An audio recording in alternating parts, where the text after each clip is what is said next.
Hello friend, welcome to my channel. ఈరోజు మన మహబూబ్ నగర్ గురించి తెలుసుకుందామా. ఈ టెంపుల్ వచ్చి మహబూబ్ నగర్ జిల్లా గ్రామం పొన్కంపల్లి శారదా చంద్ర మౌలీశ్వర ఆలయం. ఈ టెంపుల్ వచ్చి మనకు 400 సంవత్సరాల చరిత్ర. ఈ టెంపుల్ మన మహబూబ్ నగర్లో అసలుకి చుట్టుపక్కల గ్రామాలు కూడా ఇంత పెద్ద టెంపుల్, ఇంత ఫేమస్ టెంపుల్ మీరు చూసి ఉండరు. ఎంత మహిమగల టెంపుల్, మనం కోరుకుంటే ఎమ్మడి తీరుస్తారు కోరికలు. అసలుకి ఎంత బాగుందంటే ఇక్కడ 400 పురాణత, అంతకు ముందు ఎన్ని సంవత్సరాలు తెలియదు మనకు. సుమారు దాదాపు 400 సంవత్సరాలు అని మాత్రమే తెలుసు. ఇక్కడ మనకు స్పెషల్ ఏంటంటే పంచభూతాలు కలిపి కట్టిన టెంపుల్ ఇది. మనకు దాదాపు ఈ మహబూబ్ నగర్ జిల్లాలో ఇలాంటి అద్భుతమైన టెంపుల్ ఎక్కడ చూసి ఉండరో అసలు లేదు కూడా. ఇది ఎంత విశాలంగా ఉందంటే గుట్ట పైన, చాలా పైన మనకైతే గృహలో పడితే స్వామివారు మనకు స్వయంభు దర్శనమిస్తాడు. ఈ స్వయంభు వెలిసిన శివయ్యకు పక్కనే చిన్నగా అయితే మనకి ఈ వెనక సైడ్ నుంచి అయితే మనకి శివయ్య స్వయంభు వెలిసిండు. ఇక్కడ టెంపుల్ చిన్నగా ఉంది, భక్తులకు ఇబ్బంది అవుతుందని చెప్పి 2020లో అయితే ఈ పెద్ద టెంపుల్ని అయితే 12 పంచభూతాలు కలిపి అయితే మనకైతే ఈ టెంపుల్ నిర్మించారు. ఇంతకు ముందుకైతే చాలా చిన్నగా ఉంది ఆ టెంపుల్. అక్కడ మనకు శివయ్యకు భక్తులు రావడానికి పోవడానికి చాలా ఇబ్బందులు అవుతుందని చెప్పి ఇక్కడ గ్రామ సర్పంచ్ అయితే మనకి ఈ టెంపుల్ అయితే 2020లో మనకి తెలిసింది ఏంటంటే 2020లో అయితే మనకు మళ్ళీ ఇక్కడ ఈ టెంపుల్ని అయితే నిర్మించారని తెలిసింది. ఇక్కడైతే మనకి అన్ని దేవుళ్ళని పంచభూతాలతో సహా మనం ఇక్కడైతే దర్శనం చేసుకోవచ్చు. ఇక్కడ ఇంకేంటంటే రథాలు, పెళ్ళిళ్ళతో పాటు ఇక్కడ హోమాలు కూడా జరుపుకుంటారు. ఇక్కడ ఇదే ప్లేస్లో మనకు స్వయంభు వెలిసిన శివయ్య ఇదే ప్లేస్లో అయితే మనకు చాలా చిన్నగా, ఇంతకు ముందుకి 2020లో అయితే ఈ టెంపుల్కి అయితే మనము ఇటు నుంచి ఈ పక్కన అయితే ఇక్కడ కొత్తగా కట్టారు. ఈ పాత టెంపుల్ ఇలాగే ఉంచారు. ఇక్కడ రోజు కూడా మనకి అభిషేకాలు, పూజలు అయితే రోజు ఎక్కడ జరగనట్లు ఇక్కడైతే మనకు పూజలు, వ్రతాలు జరుగుతాయి. ప్రతి సోమవారం కూడా అన్నదానం చేశారు. ఇక్కడ ఎంతమంది వస్తే అంతమంది భక్తులకైతే అన్నదానం అయితే ఇక్కడ మనకు ఇచ్చేస్తారు. ఇంకొకటి ఏంటంటే ఇక్కడ చుట్టుపక్కల భక్తులు ఎవరైనా ఉంటే కూడా ఇక్కడ అన్నదానాన్ని కూడా మనకు రైస్ అయితే ఇక్కడ వేసిపోతారు. రైసే కానీ ఇంకేమైనా డొనేషన్ కూడా చేస్తారు. అదే దాంతోనైతే ఇక్కడ మనకు గుడికి ఈ విధంగా అయితే మనకి సోమవారం అన్నదానం కూడా జరుగుతుంది. వ్రతం చేయించుకుంటే కూడా అన్నదానం మనకి ఇక్కడ పెడతారు. నేను వచ్చినప్పుడైతే మండే రోజు ఉండే కాబట్టి నేనైతే అన్నదానం వ్రతం చేస్తుంటే అన్నదానం తినేసి వెళ్ళారు. ఇక్కడ ఈ గృహ లోపలనే శివయ్య అయితే వెలిశారు. ఇటు నుంచి వెళ్ళి ఇక్కడ మనం లోపల నుంచి అయితే చూడండి ఎంత చక్కగా ఉంది. గృహ లోపలనే ముందు భాగం నుంచి మనకి ఇక్కడ ఈ మూల భాగం, ఇటు నుంచి వెళ్ళి అటు నుంచి మనం బయటికి రండి. ఈ చిన్నగా అయితే మనకి ఈ గృహ లోపలైతే స్వయంభు వెలిశారు శివయ్య. మన 400 సంవత్సరాల క్రితం అయితే ఇక్కడ మనకు స్వయం అయితే చూసింది ఈ గ్రామ ప్రజలైతే. చుట్టుపక్కలైతే ఈ 2020 వరకు 19 వరకు అయితే ఇదే శివయ్యని ఇక్కడనే దర్శించుకునే వాళ్ళు. ఈ గృహ లోపలనే చిన్నగా అవుతుంది, భక్తులకు ఇబ్బంది అవుతుందని చెప్పేసి మనకి కొత్తగా 2020లో నిర్మించారని ఇక్కడ తెలిసింది. ఇక్కడ మనం ఏం కోరుకున్నా కానీ మనకు కోరిన కోరికలు అయితే ఎమ్మడే నిలబెడుతుందని ఈ గ్రామ ప్రజలకు చాలా నమ్మకం. ఇక్కడే గ్రామంగా చుట్టుపక్కల ఉన్న ప్రతి ఒక్క గ్రామం, కోయిలకొండ పక్కన కిలగన్పూర్, అన్ని గ్రామాలు, కొన్ని వందల గ్రామాలు కూడా ఇక్కడ మనకి ఈ శివయ్యని గట్టిగా నమ్ముతారు, కోరుకుంటే తీరుస్తారు శివయ్య. అసలుకి ఇక్కడ ఉన్న విషయాలు ఏంటంటే మనకి ఏం కోరుకుండా నిమిషంలోనే మనకి శివయ్య మనకి బోలశంకర్ అంటారు కదా, మనం మనస్ఫూర్తిగా ఎలా ఏం కోరుకున్నా మనసులో ఎలాంటి అది ఏం లేకుండా నిరక్షగా అయితే మనం కోరుకుంటే ఆ కోరిక వెంబడి నిలబెడుతుందని ఇక్కడ నమ్మకం. సో ఈ శివయ్యని అయితే మీరు కూడా ఎప్పుడైనా వీలైతే రండి, కంపల్సరీ దర్శించుకోండి. చాలా అంటే చాలా పురాతన టెంపుల్.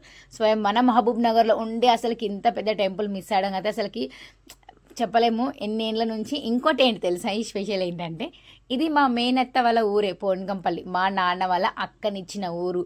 దాదాపు ఇన్ని ఇయర్స్ నుంచి నేను ఎన్నోసార్లు ఆ విలేజ్కి వెళ్ళినా కానీ ఈ గుట్ట ఎప్పుడు పోలేదు, ఎప్పుడు వినలేదు. అంటారు కదా ఎవరో తెప్పితే కానీ తెలియనట్లు, పక్కన పిల్లని పెట్టుకుని ఊరంతా ఎతికినట్లు పక్కనే ఇంత స్వయంభు వెలిసిన శివాయని పెట్టుకొని ఎక్కడ కాశీ, అయోధ్య దాకా వచ్చినా కానీ ఇక్కడున్న టెంపుల్ మాత్రం చూడలేదు. ఈ మధ్యలో పొన్కంపల్లిలో మా చెల్లె వాళ్ళ ఊరు పక్కనే కమాచిపురం పొన్కంపల్లికి మధ్యలో ఉంటుంది. కానీ ఇది పొన్కంపల్లి గుట్ట అనే అంటారు, కమాచిపురానికి అన్నారు. కానీ రెండింటి మధ్యలో ఉంటుంది. కమాచిపురంకి మనకి నేను బొడ్రాయి పండుగకు వచ్చినప్పుడు ఈ టెంపుల్ గురించి తెలిసింది. ఎమ్మడి అయితే అసలు ఆగలేదు. ఏంటి నేను ఇన్నేళ్ళ నుంచి ఉన్న విలేజ్ గ్రామం, వచ్చిన గ్రామం ఇంత పెద్ద టెంపుల్ ఎలా నేను మిస్ అయ్యానని చెప్పి నేనైతే అసలు ఒక్క నిమిషం అయితే ఆగలేదు, ఎమ్మడే వచ్చేసిన. ఈ టెంపుల్ని దర్శించుకుంటే చాలా బాగుంది, ప్రశాంతంగా ఉంది. ఎంత బాగుంది అంటే అసలుకి మాటలో చెప్పలేను. మీరు వచ్చి ఒకసారి మీరు కూడా విజిట్ కానీ చాలా బాగుంటుంది టెంపుల్ అయితే. ఒకవేళ మీరు మహబూబ్ నగర్ వాళ్ళ అయితే నా వీడియో మీదకి వస్తే మాత్రం శివరాత్రి రోజు రండి, మీకు 2 కళ్ళు సరిపోవు చూడనికి. ఈ టెంపుల్ ఈ ఉన్న పక్కన కనిపించే పొలాలు మొత్తం నిండిపోతాయి, జాతర సాగుతుంది ఒకే రోజు.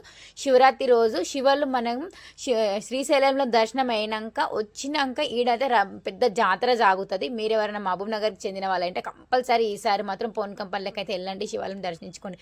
చాలా బాగుంటుంది. నిజం మాటలో చెప్పట్లే, మీరు ఎంక్వైరీ చేయండి, ఎంత మీకు తెలుస్తుంది. నేను చెప్పిన దానికన్నా మీకు ఇంకా ఎక్కువనే తెలుసు కానీ తక్కువ మాత్రం తెలియదు. నాకే తెలియదు అసలు కిందేళ్ళ నుంచి ఉన్నా. చాలాసార్లు మా చెల్లెని అంటే మా చెల్లెని పక్కన ఊరికి ఇచ్చారు, సో నాకు తెలియదు. చాలాసార్లు జాతర బాగుంటుందని చెప్పి నేను అనుకున్న. మామూలుగా ఊర్లో ఎలా అంటే ఆ జాతర అంటే కొంచెం పొద్దునటి సాయంత్రం ఒక 4-5 బండ్లు ఉంటాయి, మామూలుగా చిన్న జాతర అనుకున్నా. కానీ ఇంత పెద్ద గ్రామ దేవతలు మనకి ఇక్కడ వచ్చి నాగులమ్మ తల్లి, ఇది వచ్చి నాగమ్మ టెంపుల్ అంట. ఇక్కడ వచ్చి కట్టమైసమ్మ. ఇక్కడ మనకి ఇక్కడ ఉన్న చుట్టుపక్కల గ్రామాలకైతే ఇక్కడ ఒక కట్టమైసమ్మ అంటారు. అక్కడ వచ్చి కట్ట మీద నాగులమ్మ తల్లి. ఆ తర్వాతకి అక్కడ దూరంలో కనిపించేది పోచమ్మ. మనకి చుట్టుపక్కల మనకు అన్ని గ్రామ దేవతలు ఉంటాయి, అన్ని గ్రామాలు కూడా ఉంటాయి. చాలా బాగుంది, బ్యూటిఫుల్గా ఉంది. మనకి ఎప్పుడైనా మీరు వస్తే మాత్రం కంపల్సరీ టెంపుల్ విజిట్ చేయండి. ఓం